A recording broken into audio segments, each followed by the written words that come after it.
నమస్తే. Kalvakuntla కవితని BRS party నుంచి suspend చేసినారు. ఆ తర్వాత ఎంబడే ఆమె ప్రెస్ మీట్ పెట్టింది. బీఆర్ఎస్ పార్టీకి ఎమ్మెల్సీ పదవికి రాజీనామా చేసింది. సో కవిత తీసుకుంటున్న స్టెప్ కరెక్టేనా? ఏమైనా తప్పు చేస్తూ ఉందా? నిజంగా కేసీఆర్ని హరీష్ రావు, సంతోష్ రావు నిజంగా మోసం చేసిరా? ఒక కల్వకుట్ల కుటుంబంలో హరీష్ రావు, సంతోష్ రావే అవినీతి పట్ల? ఈ అంశాలపైన మాట్లాడదాం. మనతో పాటు కాలోజీ టీవీ సీఈఓ దాసరి శ్రీనివాస్ గారు ఉన్నారు. సో ఇదే కల్వకుట్ల కవితతోటి ఉద్యమ సమయంలో జాగృతిలో కీలకంగా పనిచేసిన వ్యక్తి దాసరి శ్రీనివాస్ అన్న. నమస్తే. నమస్తే. సో కవిత ఎపిసోడ్ని మీరు అబ్జర్వ్ చేస్తూ ఉన్నారు. సో కవిత ఏ టైంలో ఏ స్టెప్పులు తీసుకుందో మీకు అంతా ఐడియా ఉంటుంది, ఎందుకంటే జాగృతిలో కీలకంగా పనిచేసింది కాబట్టి. కల్వకుట్ల కవిత ఏమన్నా తప్పు చేస్తున్నట్టు మీరు అనుకుంటా ఉన్నారా? ఏం అబ్జర్వ్ చేసారు ఎంటైర్ ఈ ఎపిసోడ్లో? అంటే కవిత గారు ప్రస్తుతం బీఆర్ఎస్ పార్టీలో ఆమెకు ఆప్షన్ లేదు. అక్కడ ఆప్షన్ లేకపోయేసరికి అక్కడ ఆమెకు అన్ని గేట్లు క్లోజ్ అయినాయి. ఇది ఇప్పటిది కాదు, చాలా రోజుల నుంచి 2019 నుంచే అని అనుకుంటున్నారు చాలామంది. కాకపోతే ఆమె ఎప్పుడైతే ఉద్యమంకు వచ్చి అప్పుడు అమెరికా నుండి తెలంగాణకు వచ్చినప్పుడు, తెలంగాణ ఉద్యమం 2007-8 టైంలో అప్పుడు కూడా ఆమె జాగృతి ద్వారా అప్పుడప్పుడే అడుగులేస్తున్న క్రమంలో ఆనాటి నుండే ఆమెకు బీఆర్ఎస్ పార్టీలో ఉన్నటువంటి వాళ్ళ ఫాదర్ నుంచి కావచ్చు, లేకపోతే హరీష్ రావు నుంచి కావచ్చు, లేకపోతే మిగతా కొంతమంది కేసీఆర్తో వెళ్ళినటువంటి వాళ్ళు ఎవరైతున్నారో వాళ్ళందరూ కూడా ఈమె విషయంలో కొంత ఈమెను ఎక్కువ ఎంకరేజ్ చేయకుండా ఉండేందుకు చాలా పెద్ద ఎత్తున ప్లాన్ చేసినప్పటికీ కూడా ఆమె కొన్ని అంశాలను పట్టుకొని తెలంగాణ జాగృతి ద్వారా కల్చరల్ మూమెంట్ తీసుకురావాలని చెప్పేసి ప్రయత్నం చేస్తున్న క్రమంలో ఒక బతుకమ్మ అనేటువంటి ఎజెండాను తీసుకుపోయి తెలంగాణ సమాజంలో ఆమెకంటూ ఒక బ్రాండ్ క్రియేట్ చేసుకున్నమాట వాస్తవం. సో అప్పుడు ఆమె పత్రిక పెడదాం అనుకున్నది, చాలా రకాల ప్రయత్నాలు చేసింది. ఆ ప్రయత్నాలను కూడా దాదాపు కేసీఆర్తో పాటు కేటీఆర్ కావచ్చు, హరీష్ రావు కావచ్చు, వీళ్ళందరూ ఆనాడే అడ్డుకున్నారు. ఆమెకు ఆనాడే తెలుసు నాకు బీఆర్ఎస్ పార్టీలో నాకు ఎక్కువ ప్రాధాన్యం ఉండదని తెలిసే తెలంగాణ జాగృతిని బలోపేతం చేయడానికి ఆమె చాలా పెద్ద ఎత్తున ప్రయత్నం చేసింది. ఒకనొక సమయంలో 2014లో మేము జాగృతిలో ఉన్నప్పుడు తెలంగాణ జాగృతిని గ్రామాన కమిటీలు వేసే సందర్భాలు ఉన్నాయి. మేము వేసినాం. అప్పుడు బీఆర్ఎస్ పార్టీలో ఉన్న ఎమ్మెల్యేలు కూడా ఇబ్బందికరంగా ఉండే, ఎందుకంటే ప్యారలల్గా మేము అనేక రకాల ప్రోగ్రామ్స్ తీసుకుంటుండే. ఇక్కడ స్కిల్ డెవలప్మెంట్ ప్రోగ్రామ్స్ కావచ్చు, రకరకాల కార్యక్రమాలు చేస్తుండే, అన్ని రకాల జయంతులు, వర్ధంతులు, కొన్ని ఇష్యూస్ ఏమైనా కానీ అవన్నీ టేకప్ చేస్తుండే. అప్పుడు అనివార్యమైన పరిస్థితిలో ఎమ్మెల్యే అక్కడ స్థానిక ప్రజాప్రతినిధులు కూడా ఇబ్బంది పడ్డారు. Plus at the same time అసలు వీళ్ళు దగ్గర తీయాలనా వద్దా అనే క్రమంలో ఒకనొక దశలో అప్పుడు టీఆర్ఎస్ ఉండే, టీఆర్ఎస్ వర్సెస్ జాగృతి అనేటువంటి ఫైట్ బాగా నడిచింది వాస్తవంగా.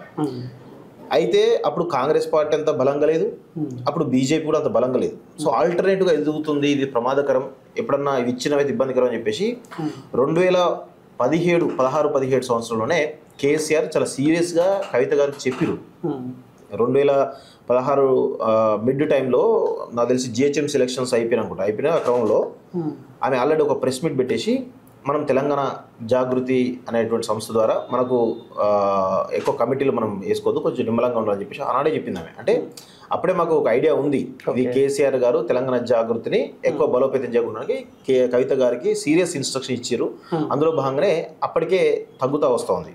2017 నవంబర్లో నేను రిజైన్ చేసే టైంకి రిజైన్ చేసినాను. 2017 నవంబర్లో రిజైన్ చేసిన తర్వాత అసలు అప్పుడు కొత్త కమిటీలు వేయాలి. యాక్చువల్గా ఒకవేళ నేను బయటకు వచ్చిన తర్వాత, నేను ఐటీ వింగ్ స్టేట్ ప్రెసిడెంట్ ఉన్న తర్వాత నేను బయటకు వచ్చి కొత్త వాళ్ళని వేయాలి, కానీ అక్కడ వేయలేదు. నాతో పాటు తర్వాత చాలా మంది కూడా పోయారు, అసలు కొత్త కమిటీలు వేయలేదు, ఏమీ లేదు. సో అప్పుడప్పుడే మొన్నటి వరకు కూడా తెలంగాణ జాగృతి ఎక్కడ యాక్టివ్ ఉన్నది? 2017 నవంబర్ నుంచి మొన్నటి వరకు కూడా, లాస్ట్ ఇయర్ వరకు కూడా, అంటే ఈ ప్రభుత్వం పోయే వరకు కూడా తెలంగాణ జాగృతి కంప్లీట్ క్లోజ్ అయిపోయింది. అందరూ ఎక్కడికెక్కడ బీఆర్ఎస్ పార్టీలో పోవడమో, లేకపోతే ఇంకే కొంతమంది మాత్రమే ఉండే, జిల్లా అధ్యక్షుల వరకు కొంత కమిటీల వరకు ఉండే. ఇట్లా చాలా రకాల ఒత్తిళ్లు ఆమె ఫస్ట్ నుంచి మొన్నటి వరకు కూడా బీఆర్ఎస్ పార్టీ నుంచి అనేక రకాల అవమానాలు ఎదుర్కొంటూనే ఉన్నది, అవాంతరాలు ఎదుర్కొంటూనే ఉన్నది. సో ఆమెకు తెలుసు 2019లో ఒక కేసీఆర్ కూతురిగా, 2018లో కేసీఆర్ సీఎంగా మళ్ళీ రెండోసారి ఎన్నికైండు, 2019లో ఎంపీ ఎలక్షన్స్ అయితే కేసీఆర్ కూతురిగా నిజామాబాద్ జిల్లాలో ఆమె ఓడిపోవడానికి గల కారణాలు ఏంటి? ఆమె నిజామాబాద్ జిల్లాలో పెద్ద ఎత్తున డెవలప్ చేస్తుంది. నిజామాబాద్ జిల్లాలో ఉన్నటువంటి ఎమ్మెల్యేలతో సంబంధం లేకుండా అనేక రకాల కార్యకర్తలతో ఓన్ క్యాడర్ కూడా పెద్ద ఎత్తున ఆమెకు ఉంది అన్ని నియోజకవర్గాలలో. ఆమెకు అసలు ఎమ్మెల్యే సపోర్ట్ చేయకుండా ఆమె ఒంటరిగా గెలిచేటువంటి పరిస్థితి ఉండే అప్పుడు ప్రస్తుతం. ఓకే, అప్పుడు ఓడిపోయిన కారణం ఏంటి అని ఒకసారి తీక్షణంగా ఆలోచిస్తే ఖచ్చితంగా ఆమె ఓటమికి వీళ్ళే కేటీఆర్ కారణము, హరీష్ రావు కారణము, సంతోష్ రావు కారణం. ప్రధానంగా సంతోష్ రావే కుట్రలో ఉన్నాడనేది ఆ అభిప్రాయం వాస్తవంగా. కానీ వీళ్ళందరూ కూడా ప్లాన్ చేసారు. ఎందుకంటే ఆమె ఒకవేళ వస్తే ఇబ్బందికర పరిస్థితులు ఏర్పడుతున్న ఉద్దేశంతో మరి ఏ కారణంలో మనకు తెలియదు. కానీ మొత్తానికైతే ఆమెనైతే అక్కడ ఓడగొట్టి ఆమె రాజకీయ జీవితంలో ఒక ఫుల్ స్టాప్ పెట్టారు. ఇప్పుడు ఈ జాగృతి కూడా టీఆర్ఎస్కు ఆల్టర్నేట్గా తెలంగాణ జాగృతి ఉండాలన్న ఆలోచనతోటి ఆమె ఆ జాగృతి పేరు మీద కార్యక్రమాలు చేస్తూ ఉండేనా? అట్లనేం లేదు. యాక్చువల్గా ఆల్టర్నేటివ్ అని కాదు. తెలంగాణ ఉద్యమం జరుగుతున్న సమయంలో చాలా మందికి ఏంటంటే మాలాంటి వాళ్ళకి ఏంటంటే బీఆర్ఎస్ పార్టీలో అప్పుడు టీఆర్ఎస్ పార్టీ కూడా ఉద్యమ పార్టీలో ఉండాలని కోరుకుంటే వాస్తవంగా. సో ఆ క్రమంలో అక్కడ ప్రాధాన్యత లేకపోవడం వల్ల ఆటోమేటిక్గా ఉద్యమ సంస్థలు ఏముంటాయి. అప్పుడు తెలంగాణ జాగృతి కొంతమంది, తెలంగాణ జేఏసీ ఉండే, చాలా రకాల సంస్థలు ఎవరికి ఎక్కడ అనుకూలమైనటువంటి అవకాశాలు వస్తాయి అనుకున్నప్పుడు ఆటోమేటిక్గా వెళ్ళిపోయారు. సో మాకు డైరెక్ట్ కవిత గారు పిలవడము, మీరు రండి, మేము అప్పటికే తెలంగాణ ఎడ్జర్స్ ఫోరం తరపున చాలా సీరియస్గా వర్క్ చేస్తుండే. సో ఆ క్రమంలో ఆమె పిలిచి మీరు కూడా మాతో కలిసి పనిచేయాలని చెప్పేసి ఆమె అన్నప్పుడు మేము సరే ఒక వేదిక, మనం ఉద్యమ వేదికనే కదా అని చెప్పేసి మనం పోయినాం. సో ఇట్లా చాలా మంది నాలాంటి వాళ్ళు చాలా మంది ఏంటంటే ఆల్టర్నేటివ్గా టీఆర్ఎస్లో ఒకవేళ గుర్తింపు లేదు, రాదు అనుకున్న వాళ్ళు ఎవరైతే ఉంటారో, అక్కడ స్థానం లేదు, మనం పోయినా కానీ ఎవరు గుర్తించరేమో, అప్పటికే చాలా మంది ఎస్టాబ్లిష్ అయిపోయారు కదా, మాకు గుర్తింపు ఉండే ఉద్దేశంతో కొంతమంది జాగృతిని ప్లాట్ఫామ్ ఎంచుకుంటాం. దానిలో భాగంగానే మా అలాంటి వాళ్ళం పనిచేసినాం. కానీ కేసీఆర్ ఆనాడు ఎందుకు అంత సీరియస్ తీసుకుంటూ జాగృతి కార్యక్రమాలు స్పీడప్ చేయకండి, ఆపేయండి అన్న మాట కవితతోటి చేయాల్సిన అవసరం ఎందుకు వచ్చింది? అంటే కవిత చేసే కార్యక్రమాలు ఆనాడు టీఆర్ఎస్ పార్టీకి ఇబ్బంది ఎదురైతే అన్న ఆలోచనలో బాగానే కవితకు సీరియస్. 100% నియోజకవర్గాలలో ఎమ్మెల్యేల వాళ్ళు చేసే కార్యక్రమాల కంటే కూడా జాగృతి చేసేటువంటి కార్యక్రమాలు చాలా బలంగా ఉంటాయి వాస్తవంగా. సో ఎమ్మెల్యే వస్తే ఒక 20 మంది వచ్చినప్పటికీ జాగృతి వాళ్ళు డైరెక్ట్ అందరు కార్యకర్తలందరూ కూడా 50 మంది గ్యాదర్ అయ్యేది. సో వీళ్ళ కార్యక్రమాలు ఫర్ సపోజ్ జయశంకర్ జయంతి వర్ధంతి కార్యక్రమాలు చాలా ఘనంగా జరుగుతాయి జాగృతి ఆధ్వర్యంలో. సో ఆ క్రమంలో ఆ వర్ధంతి జయంతులు ఘనంగా జాగృతి చేస్తున్నప్పుడు ఇక్కడ ప్యారలల్ గా ఎమ్మెల్యేలు అప్పుడప్పుడు కొంతమంది తెలంగాణ సోయి లేని వాళ్ళు చేయకపోతుండే, తెలంగాణ సోయి వాళ్ళు ఏదో నామమాత్రం చేస్తుండే. ఇక్కడ జాగృతి పెద్ద ఎత్తున చేస్తున్నప్పుడు ఆటోమేటిక్ గా ఆ డివిజన్ ఏర్పడ్డది, మాకంటే పెద్దగా వీళ్ళు చేస్తారా అనేటువంటి అప్పుడే తెలంగాణ జాగృతిని కంట్రోల్ చేయని చెప్పేసి సీఎంకి అప్పుడున్నటువంటి కేసీఆర్కి పెద్ద ఎత్తున ఎమ్మెల్యే నుంచి ప్రెషర్ ఉంది. అందుకే ఆ ప్రెషర్ తోటే కొంత ఫుల్ స్టాప్ పెట్టిండు. ఆ జాగృతి ఎదగకుండా అప్పుడే ప్లాన్ చేసి. ఇప్పుడు కవితకు ఒక ఆలోచన ఉండేనా, జాగృతిని ఇంకా బలోపేతం చేయాలి, జాగృతి పేరుతోటే ముందుకెళ్ళాలన్న ఆలోచన మాకు ఉండేనా? ఉండేనో లేదో మనకు తెలియదు. కానీ అనివార్యమైన పరిస్థితుల్లో క్యాడర్ అంతా కూడా ఏంటంటే అప్పుడు బీజేపీ వీక్గా ఉన్నది, కాంగ్రెస్ వీక్గా ఉన్నది. సో ఒక ఆల్టర్నేట్ ప్లాట్ఫామ్ కావాలి అప్పుడు యూత్కి. సో ఆటోమేటిక్గా జాగృతి ఉన్నది ఆల్టర్నేటివ్గా. అప్పుడు విస్తృత కార్యక్రమాలు జరుగుతున్నాయి. సో అక్కడ కూడా జిల్లా అధ్యక్షుల పోస్టులు కావచ్చు, లేకపోతే రాష్ట్ర కమిటీ పోస్టులు కావచ్చు, యువజన విభాగం కావచ్చు, దాదాపు 11-12 విభాగాలు ఉంటుండే. మహిళా విభాగం, యూత్ విభాగం, విద్యార్థి విభాగం, కల్చరల్ విభాగం, డాక్టర్స్ విభాగం, ఇలా చాలా రకాల ఐటీ విభాగం. నేను ఐటీ విభాగంలో ఉండే. సో ఇట్లా ఒక 11-12 విభాగాలు ఉంటుండే. సో ఎక్కడో దగ్గర స్థానం దొరుకుతున్న దాంట్లో చాలా మంది యువత అటు జాగృతి వైపు టర్న్ అయ్యి వాస్తవం. ఇప్పుడు నిజంగా ఈ మధ్య కాలంలో కవితని సస్పెండ్ చేసే అంత తప్పు పని ఏమైనా చేసిందని మీరు అనుకుంటున్నారా? అంటే ఇలా చాలా రకాల కోణాలు ఉంటాయి. ఒకటి, ఆమె రీసెంట్ చేస్తున్నటువంటి పరిణామాలు ఏవైతున్నాయో కొంత బీఆర్ఎస్ పార్టీకి ఇబ్బందికరంగా ఉన్నాయన్నమాట వాస్తవం. రెండోది, దీనికంటే ముందు ఇంకా ఆమె అసలు ఢిల్లీ లిక్కర్ స్కామ్లో ఆమె అరెస్ట్ అయిన తర్వాత అరెస్ట్ అయ్యి విడుదల కావడానికి కొన్ని ఫైనాన్షియల్ ట్రాన్సాక్షన్స్ ఉన్నాయని మనకు కొంత సమాచారం వస్తుంది. బట్ దానిలో వాస్తవాలు ఏంది మనకు తెలియదు.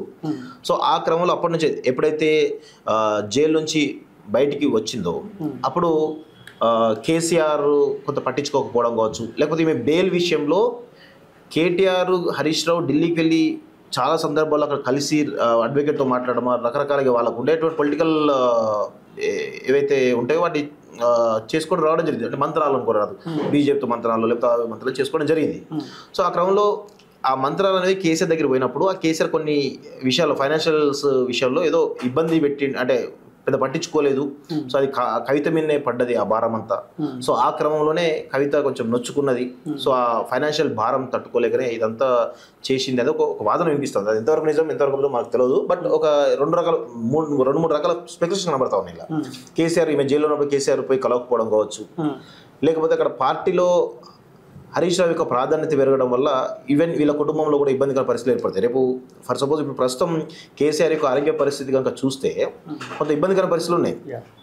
మరి కేసీఆర్ తర్వాత ఎవరు వారసులు అనేది చూస్తే హరీష్ రావే ఆల్టర్నేటివ్ ఏర్పడుతున్నాడు అక్కడ ఇది బీఆర్ఎస్ పార్టీలో. సో కేటీఆర్కి అంత ప్రాధాన్యం లేదు. సో ఇప్పుడు ఏం చేయాలి వీళ్ళు? కేటీఆర్ హరీష్ రావు యొక్క ప్రభావం కంప్లీట్గా తీసేయాలి కాబట్టి అందులో ఇదేమన్నా స్కెచ్ ఏమో అంటే ఇప్పుడు కేసీఆర్ డైరెక్షన్లోనే హరీష్ రావుని ఖతం చేయడానికి కవితని వాడుకుంటారు అనుకోవచ్చా? కేసీఆర్ అని కాదు కానీ కేటీఆర్ మేబీ కేటీఆర్ కావచ్చు, లేకపోతే కేసీఆర్ కూడా కావచ్చు. అంటే మనకు ఎవరు చేస్తున్నారో ఏదో తెలియదు కానీ ఈ రెండు మూడు రకాల స్పెక్యులేషన్స్ అయితే బీఆర్ఎస్ పార్టీలో అంతర్గతంగా చాలా పెద్ద నాయకులు జరుగుతున్న చర్చ ఇది. సో హరీష్ రావుని మెయిన్ టార్గెట్ ఇక్కడ హరీష్ రావే. హరీష్ రావు టార్గెట్ గానీ ఇదంతా జరుగుతుందని చాలా స్పష్టంగా అర్థమవుతుంది. కానీ కేసీఆర్ ఈవెన్ సస్పెండ్ చేసిండు, హరీష్ రావుకి పరాజాలు ఇస్తున్నాడు అని అంటున్నప్పుడు కూడా అసలు ప్రాబ్లం అంతా హరీష్ రావు తోటే, కేసీఆర్ ఫ్యామిలీకి. ఇప్పుడు కవిత వెనకాల రేవంత్ రెడ్డి ఉండి కూడా నడిపిస్తూ ఉన్నాడు అన్న చర్చ జరుగుతూ ఉంది. సో మీకున్న ఇన్ఫర్మేషన్ ఏంది, నిజంగా రేవంత్ రెడ్డి ఉండా కవిత వెనకాల ఉండడానికి అవకాశాలు ఉంటాయి? అంటే ఎట్లా ఉంటాయంటే జనరల్గా ఇప్పుడు కాంగ్రెస్ పార్టీ, ముఖ్యంగా కాంగ్రెస్ పార్టీ పక్కన పెట్టండి, వ్యక్తిగతంగా రేవంత్ రెడ్డి గారిని తీసుకోండి. ఇప్పుడు ఉన్నటువంటి పరిస్థితుల దృష్ట్యా గత 2 సంవత్సరాలుగా మనం చూస్తూ ఉంటే కేసీఆర్ ఫ్యామిలీని తెలంగాణ సమాజం ముందు 2 తెలుగు రాష్ట్రాల్లో వాళ్ళు కల్వకుంట్ల కుటుంబం అంటేనే అవినీతి కుటుంబం అనే విషయంలో ఒక పెద్ద ఎత్తున చేయగలిండు. కేసీఆర్ పైన అవినీతి మరకలు అల్లరి చేశారు, వాటిని ఇంకా బలంగా తీసుకుపోగలిగిండు. కేటీఆర్ పైన సినిమా స్టార్స్ అనుకుంటా అనుకుంటూ కూడా చేయగలిగిండు. హరీష్ రావు పైన ఇప్పుడు కలెక్షన్స్ కావచ్చు 8 మార్కులు పడ్డాయి, ఢిల్లీ లిక్కర్స్ కావచ్చు కవిత పడ్డది, సంతోష్ రావు మీద అవే మార్కులు పడ్డాయి. సో ఆల్రెడీ ఒక డ్యామేజ్ అంతా చేయగలిగిండు.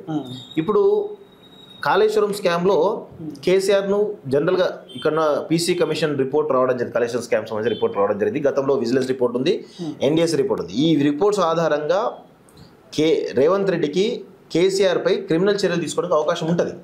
కానీ తీసుకోకుండా దాన్ని సిబిఐ కోర్టులో వేసిండు. ఒకవేళ రేవంత్ రెడ్డి కనుక కేసీఆర్ అరెస్ట్ చేసి ఉంటే కేసీఆర్కి ఈ రాష్ట్ర వ్యాప్తంగా సింపతి అనేది గణనీయంగా పెరుగుతుంది. ఎగ్జాంపుల్ మనం లాస్ట్ ఆంధ్రప్రదేశ్లో చంద్రబాబు నాయుడు జగన్మోహన్ రెడ్డి అరెస్ట్ చేసినప్పుడు ఏ విధంగా రిజల్ట్ వచ్చిందో మనం చూసినాం. సో అదే రిజల్ట్ భవిష్యత్తులో 2028-29 ఎన్నికల్లో వస్తే ఆబ్వియస్గా సరే సీఎం కేసీఆర్ ఉన్నప్పుడు కూడా పవర్స్ అన్ని కూడా కేటీఆర్ చేతిలో ఉంటాయి. ఇంత ఈ 5 సంవత్సరాలు అంటే ఈ 2 సంవత్సరాలు వచ్చే 3 సంవత్సరాలలో కేసీఆర్ కుటుంబాన్ని పెద్ద ఎత్తున డ్యామేజ్ చేసిండు కదా. సో దాని ప్రతీకారం కేటీఆర్ తీర్చుకుంటాడు కదా ఖచ్చితంగా. అంతకు మించి 100 రెట్లు అనే ప్రతీకారం తీసుకునే అవకాశం ఉంటుంది. సో ఆ పరిస్థితులు రావద్దు అంటే ఈ కల్వకుంట్ల కుటుంబాన్ని విచ్ఛిన్నం చేస్తేనే ఆయనకు పబ్బం గడుస్తుంది, ఆయనకు రాజకీయంగా నిలదొక్కుంటాడు. లేదనుకో రేపు పరిస్థితులు మారి ప్రభుత్వాలు మారినప్పుడు బీఆర్ఎస్ పార్టీ వస్తుంది. అందుకే చాలా తెలివిగా రేవంత్ రెడ్డి కేసీఆర్ అరెస్ట్ చేయకుండా బీజేపీ కోర్టులో వేసిండు. సో ఇప్పుడు రేవంత్ రెడ్డికి ప్రధాన శత్రువు బీజేపీ కాదు, ఓన్లీ బీఆర్ఎస్, దానిలో కల్వకుంట్ల కుటుంబం మాత్రమే. సో ఒకవేళ బీఆర్ఎస్ పార్టీని క్లోజ్ చేసినాక బీజేపీ అధికారంలోకి వచ్చింది అనుకోండి, రేవంత్ రెడ్డికి అధికారం మాత్రమే కోల్పోతాడు. కానీ ఆయనకు పెద్ద ఎత్తున ఇబ్బంది కాదు, జైల పాలు కావడం కావచ్చు. కానీ టార్గెట్ ఓరియంటెడ్గా ప్రభుత్వాలు చేస్తే కొంతమంది వ్యక్తులు అవి చేయరు, అవి తక్కువ ఉంటాయి. రేవంత్ రెడ్డి ఒక రకంగా ఈ కాళేశ్వరం కేసు నుంచి రేవంత్ రెడ్డి తప్పించుకున్నట్టు అనుకోవచ్చు, ఎందుకంటే బీజేపీకి అప్పయిప్పించినాడు. ఒకవేళ కనుక బీజేపీ కనుక ఈ కల్వకుంట్ల కుటుంబం పైన ఈ కాళేశ్వరం పైన ఎంక్వైరీ చేసి చర్యలు తీసుకోకపోతే సో బీజేపీ కాపాడుతుంది కేసీఆర్ని కుటుంబాన్ని అని చెప్పి రేవంత్ రెడ్డి కూడా ప్రచారం చేసుకునే అవకాశం ఉంటుంది. ఈ ఆలోచనలో భాగంగానే సిబిఐకి అప్పయిప్పిన అనుకోవచ్చా? 100% సిబిఐకి అప్పయిప్పడానికి ప్రధాన రీజన్ ఆయనకి ఒకటే దెబ్బకు 2 పిట్టలు. ఒకటి బీఆర్ఎస్ పార్టీని ఆల్రెడీ ఎంత చేయాలో అంత డ్యామేజ్ చేసిండు. ఇప్పుడు సిబిఐ ఎంక్వైరీ చేస్తే దాని కాలపరిమితి దాదాపు 1 సంవత్సరం నుంచి 2 సంవత్సరం 3 సంవత్సరాలు నడుస్తూనే ఉంటుంది. నడిచినప్పుడు అలా ఇప్పుడు ఈ పీసీ ఘోష్ రిపోర్ట్ తోటమే 2 తెలుగు రాష్ట్రాల్లో చర్చ జరిగింది అవినీతి కుటుంబాన్ని. ఇప్పుడు సిబిఐ తోటి దేశవ్యాప్తంగా వీళ్ళ అవినీతి కుటుంబానికి ఒక ప్రాజెక్ట్ అవుతుంది. అంటే దేశం ముందు వీళ్ళను అవినీతి పనులుగా చిత్రీకరిస్తారు రేవంత్ రెడ్డి సిబిఐ ద్వారా. ఇప్పుడు కేసీఆర్ తోటి బీజేపీకి ఏం లావాదేవీలు ఉంటాయి? రాజకీయంగా బీఆర్ఎస్ పార్టీని క్లోజ్ చేస్తా, కేసీఆర్ని క్లోజ్ చేస్తే మేము లాభపడతాం అనుకుంటున్నాం, కేసీఆర్ని అరెస్ట్ చేస్తారు. లేదు కేసీఆర్ని మా వెంట ఉంచుకొని కనుక మేము ముందుకు పోగలితే అధికారులకు వస్తాం అనుకుంటే అరెస్ట్ చేయరు. సో ఈ 2 పరిణామాలు రేవంత్ రెడ్డి చాలా తీక్షణంగా ప్రజల్లోకి తీసుకుపోగలుగుతాడు. అరెస్ట్ చేస్తేనేమో ఇబ్బంది ఏముండదు ఆయనకి.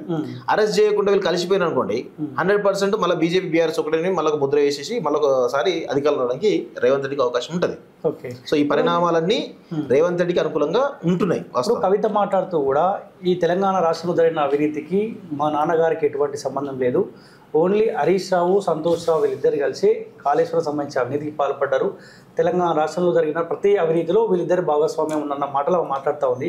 నిజంగా తెలంగాణ రాష్ట్రంలో జరిగిన అవినీతికి కేసీఆర్కి సంబంధం లేదు అని మీరు అనుకుంటా ఉన్నారు కవిత మాటలు బట్టి? 100% కేసీఆర్కు తెలియకుండా జరగదు.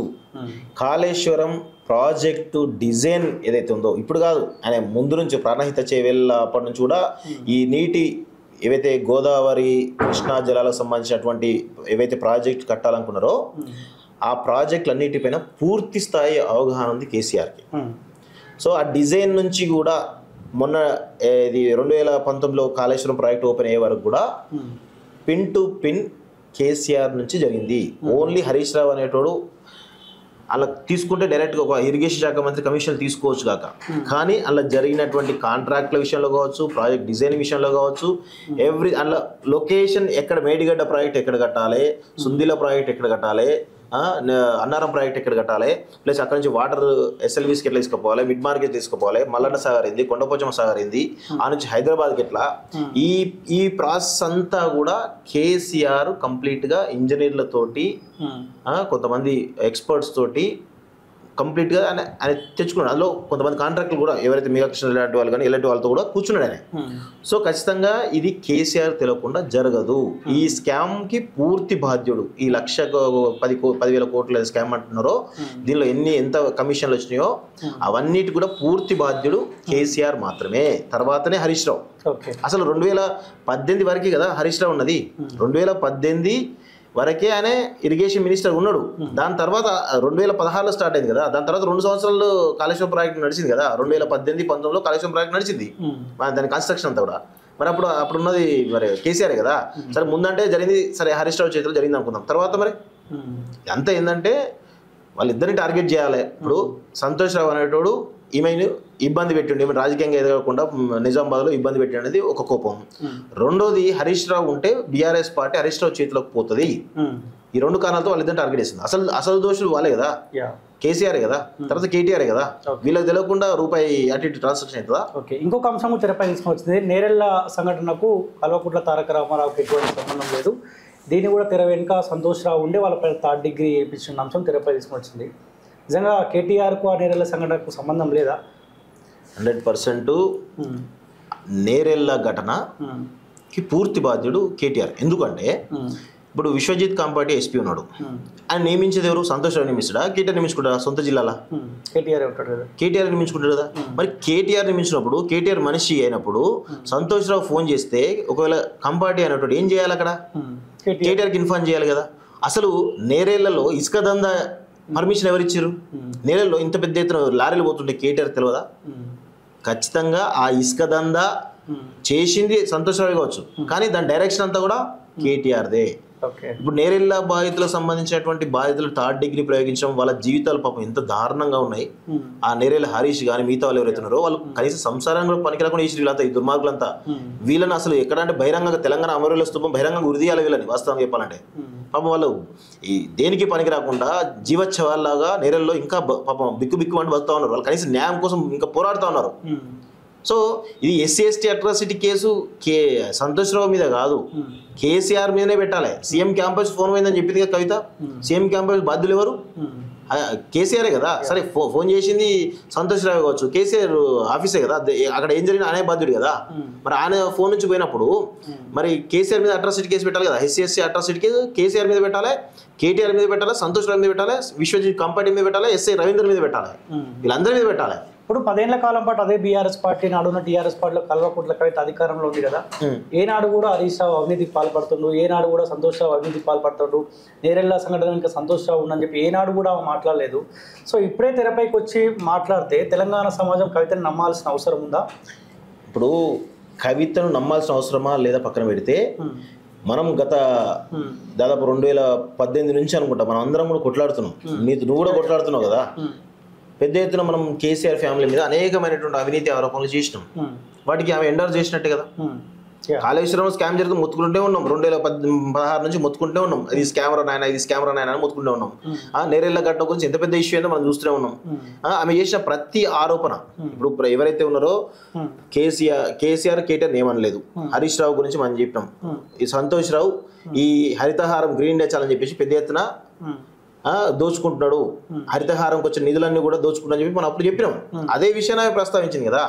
ఈ పోచంపల్లి శ్రీనివాసరెడ్డి, నవీన్ రావు లాంటి ఈ జూబ్లీహిల్స్, బంజారాహిల్స్, ఈ కొల్లాపూరు, ఆ కొల్లూరులో భూదందాలు చేసి కబ్జాలు పెట్టేసి లేదంటే ఇష్యూ ల్యాండ్స్ అన్ని చేసి పెద్ద ఎత్తున తక్కువ కొనేసి వాళ్ళు బిల్డర్లకు ఇచ్చారని చెప్పేసి మనం గతంలోనే చెప్పినాం.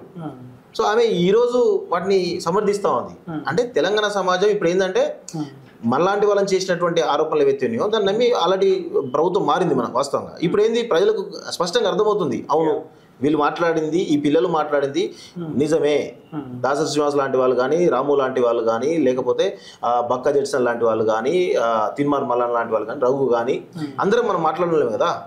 వీళ్ళందరూ మాట్లాడిన మాటలన్నీ కూడా నిజమే అని చెప్పి చాలా స్పష్టంగా చెప్తున్నట్టే కదా. ఇంకో విషయం కూడా మీకు క్లారిటీ ఇవ్వాలి. నేను మెయిన్ గా ఇంటర్వ్యూకి కారణం ఒకే కారణం, ఇప్పుడు నేరెళ్ళ థర్డ్ డిగ్రీ వెనుక సంతోష్ రావు ఉన్నాడు, కాసేపు కవితని నమ్మినట్టు మనం అయితే, సో మీ పైన కూడా కవితని ప్రశ్నిస్తా ఉన్నారని చెప్పి ఆనాడు మీతో పాటు ఒక 42 మంది అరెస్ట్ చేశారు. మీ పైన కూడా థర్డ్ డిగ్రీ స్వయాన కల్వకుట్ల కవిత దగ్గర నుండి చేపించిన మాట.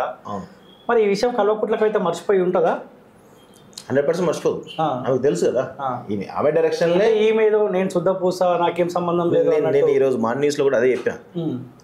నేరేళ్ల గురించి మాట్లాడినావు కదా, వాళ్ళు దాడి చెప్పేసి పాపం దాని గురించి న్యాయం జరగాలి. ఎందుకంటే వాళ్ళకి నిజంగా కూడా వాళ్ళు బాధితులు, ఇప్పటికి కూడా వాళ్ళు బాధితులే. సో మన మీద కూడా జరిగింది, కాకపోతే మనం బాధితులం కాదు. మనం ఆల్రెడీ అప్పుడు ఏదో తాత్కాలికంగా మనం బాధపడ్డాం, కానీ మనకేం పెద్ద ఫిజికల్ డ్యామేజ్ కాలేదు. సో నేనేమంటున్నాను, సరే దాని మీద జరిగింది ఓకే అని మాట్లాడినాం. మరి మాలాంటి వ్యక్తుల మీద జరిగినటువంటి థర్డ్ డిగ్రీ ఏదైతే చేసిరో మీరు పేడ్ బై షీర్బాగ్ పిఎస్లో, ఆనాడు మీ బంధువు సంతోష్ రావు బామ్మర్దో అని ఏదో అంటే అవుతారట డీజీపీ, ఎస్ఓటి బాలానగర్ డీజీపీ ఎవరైతే ఉన్నారో సందీప్ రావు, గోనె సందీప్ రావు డైరెక్షన్లో మా మీద పెద్ద ఎత్తున కొట్టిరు కదా మమ్మల్ని. దీనికి ఎవరు కారణం?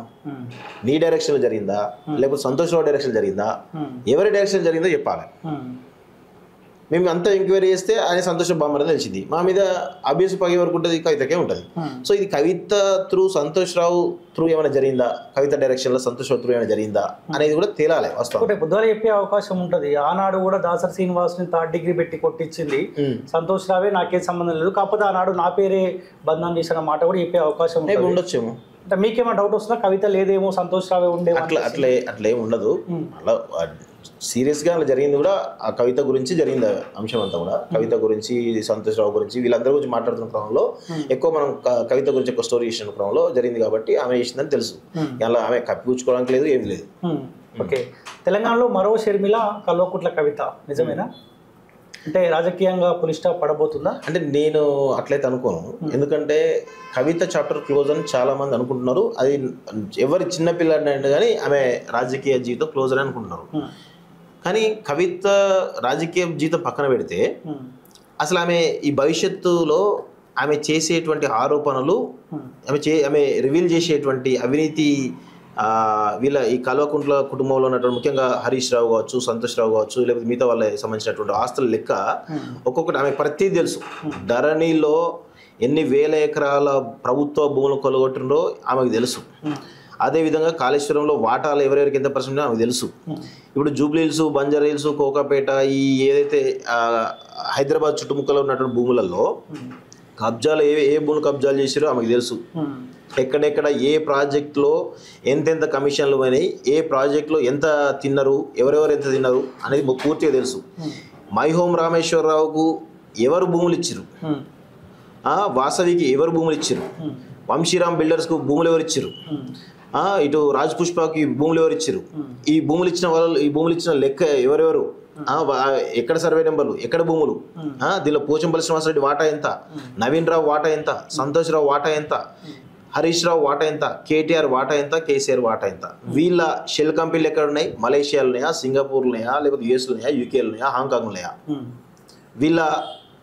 వీళ్ళు లండన్లో ఎన్ని విల్లాలు ఉన్నాయి, వాటి విలువ ఎంత, అది ఎక్కడ ఉంది, ఇవన్నీ కూడా పూర్తి సమాచారం ఆమె దగ్గర ఉన్నది, లేకుండా ఏం లేదు. కాకపోతే ఇక్కడ విషయం ఏంది, ఏమంటున్నా, ఆమె వల్ల జరిగేటువంటి డ్యామేజ్ ఇప్పుడు ఆల్రెడీ కల్వకుంట్ల కుటుంబం మొత్తం కూడా, ఈవెన్ కేసీఆర్ అనుకో రాజకీయంగా ఒక అంపశయం మీద కూర్చున్న భీష్ముడు టైప్ తయారైంది కేసీఆర్ పరిస్థితి.